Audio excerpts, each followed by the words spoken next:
In today's video, I'm going to teach you how to add a payment method on Cursor AI. By the end, you'll know exactly where to go, what to click, and how to make sure your card is saved securely so your billing runs smoothly.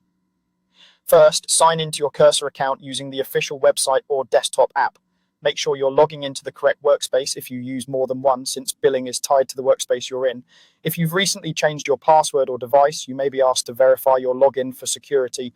Go ahead and complete that so you can access your account settings without interruptions. Once you're in, head to Settings, then open the Billing section. Depending on your layout, you'll typically find settings through a gear icon or in the Profile menu, and billing will appear in the left sidebar or as a tab on the settings page. This is where all subscription and payment details live, so it's the right place to add or update your card. Next, open the billing portal. This usually launches a secure page dedicated to managing payments and invoices.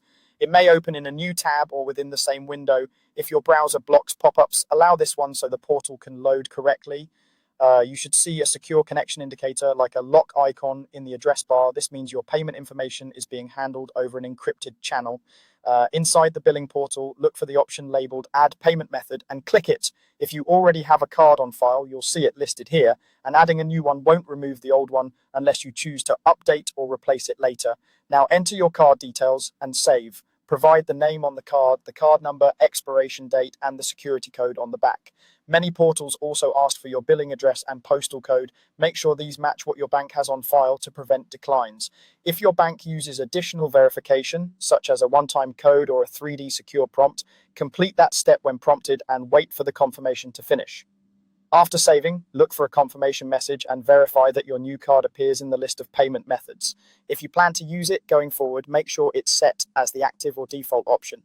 If anything doesn't look right, refresh the page and check again. That's it, your payment method is now added. Thanks for watching, and I'll see you in the next one.